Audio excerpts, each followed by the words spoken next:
Ready for a little thought experiment?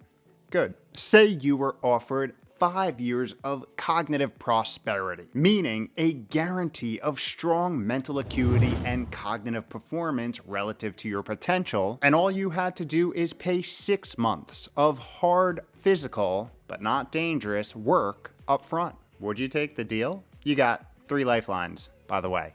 If you need to phone a friend, I'll wait. In fact, you'll probably be helping them too. But don't worry. I'll give you a little more time to think about it, and we'll circle back after I walk you through this new research, which I have a good feeling you won't need the lifeline by then. Let's go. Yo, yo, yo! What is up? Welcome back to another week of How to Health. My name is Kevin. I run liftandbalance.com, where we take aim at all things health and longevity and do it in an odd, weird, interesting, and highly sarcastic way. Today we are exploring the true meaning of compounding interest. Compounding biological interest, that is, and why its mathematic powers are extremely relevant for our 5-pound mushy membrane. And if you're unfamiliar with this term, don't sweat it.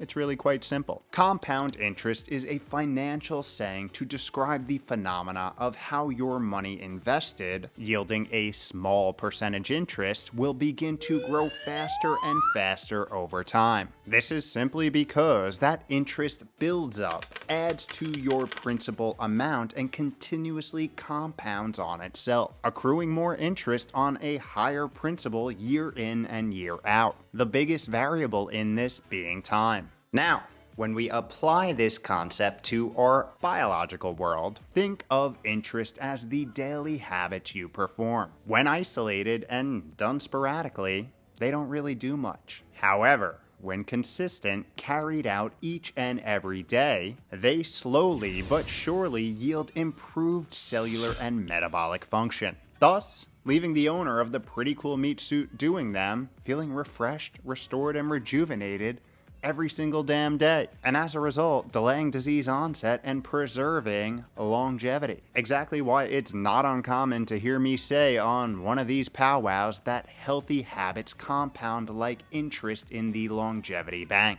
Because it's true, but unfortunately, so is the opposite. Now, the reason we're starting this video with a nice financial detour is because there happens to be some new research displaying this phenomena in a very interesting biological way, highlighting how certain interventions, which you may have guessed by now, done strategically may provide profound and long-lasting benefits over the course of years. Yep. Years, acting as a potent preventer of one of the most prevalent and scariest diseases that we intelligent walking apes face as we age. Neurodegeneration, a condition that 1 in 3 people who reach their mid-80s experience, with a noticeable cognitive slowing beginning years to decades prior.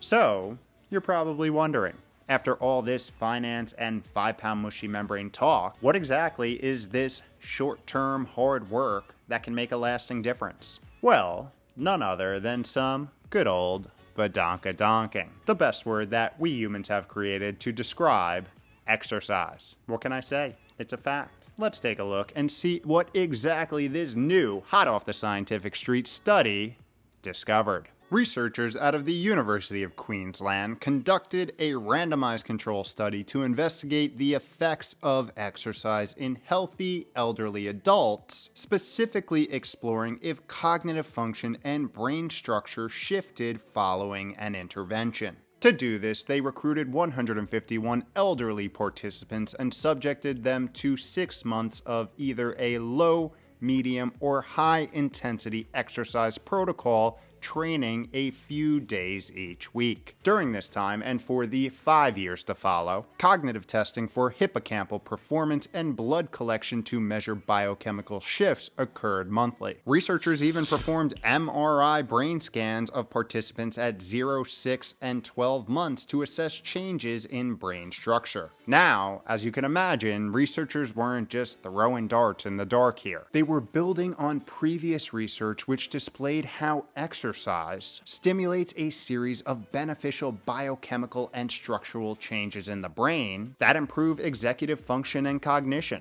even stimulating the growth of new neurons, a phenomenon known as adult neurogenesis, a topic that we cover in depth right here.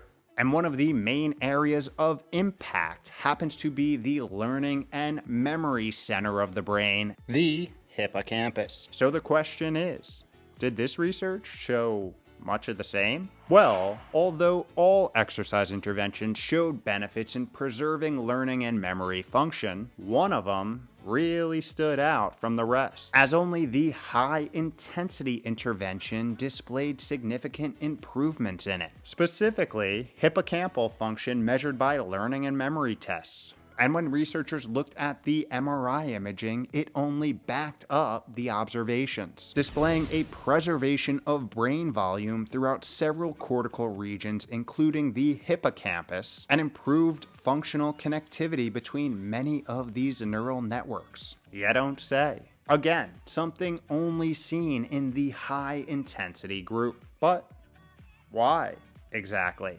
The researchers had a few ideas, highlighting that one of the reasons may be due to the beneficial changes exercise induced in blood biochemistry, as it was observed that this high-intensity intervention drove beneficial shifts in the neuronal growth compound BDNF and stress hormone cortisol, compounds which, when modulated in the right direction, can stimulate the growth and plasticity of neurons, ultimately stimulating more connections and higher function, all as a byproduct of some hardcore badonkadonking.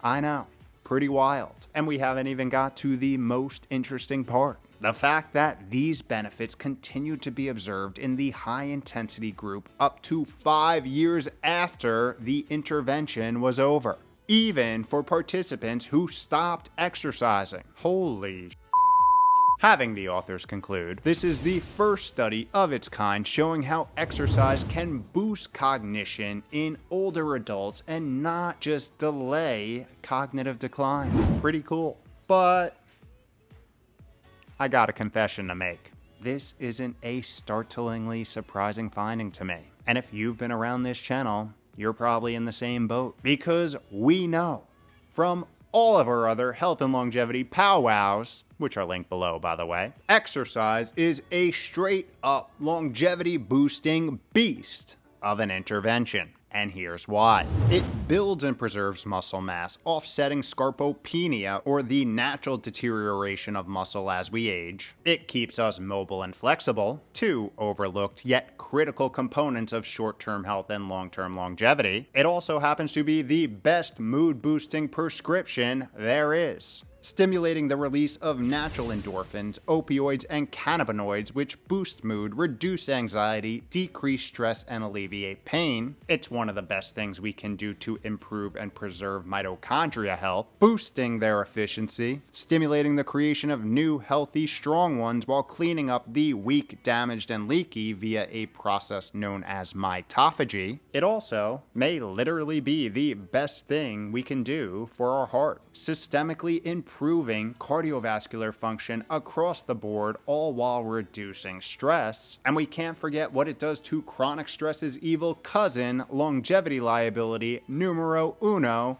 chronic inflammation, being one of the most powerful anti-inflammatory tools that we have. While doing this, it improves our metabolic state, making our cells more glucose tolerant and improving insulin sensitivity. It plays a key role in detoxifying the body, stimulating the lymphatic system, upregulating the secretion of sweat, and ramping up our cellular recycling program called autophagy. And as we saw once again today, it can be stimulatory for neurons in the hippocampus, improving learning and memory, while upregulating growth factors such as BDNF that promote neuroplasticity and even adult neurogenesis, aka the creation of new neurons, something that we didn't think was possible for the majority of scientific history. Thus, we reach the simple conclusion.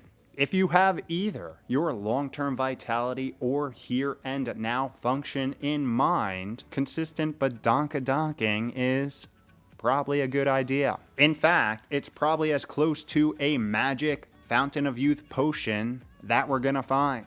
And guess what? It doesn't matter if you haven't exercised in a long time or ever, because the benefits, especially the cognitive ones, are seen across all age groups. Meaning, wherever you currently are in life, right here, right now, is the perfect time to start moving. That being said, we want to do said movement in a safe and effective way. Because remember that rule number one of exercise is, of course, do not get hurt. It defeats the purpose. A daily walking routine is a great place to start, slowly adding functional body weight and weight-bearing movements as you get more comfortable, and gradually up-regulating the intensity if you're healthy enough to do so. And if you're not sure if you're healthy enough, it's a great conversation to have with your doctor. And once you get the thumbs up, you can start searching through the millions of free workouts here on the Tube of Youb to get going without ever leaving the house, eventually making your way to the recommended 150 minutes a week of moderate to intense exercise, working in the 70 to 90% max heart rate range for 10 to 30 minute sessions at a time. And as we saw today, going above that threshold for brief, intense stints can be beneficial too, especially for our 5-pound mushy membrane. Again, no rush here. Any movement is great movement. And the facts of the matter are, everyone is at a different point in their journey. So assess your situation and ease into it. I've got a number of videos which I will link below, highlighting many of my personal movement strategies if you're looking for some ideas to help you get going. And although we still don't scientifically know what the perfect dose of exercise actually is, likely because it probably differs between individuals, the important thing we do know is that your decisions right here, right now, have a bigger impact on your cellular and metabolic function than you could ever imagine, especially on your present-day brain and future cognitive self. So there is truly no better day to start investing. Speaking of that, have I told you about compounding health interest? Oh, I did? Huh. You know what? I didn't exercise today. See how that works? Next time I'll phone a friend before asking. Get out there and go move.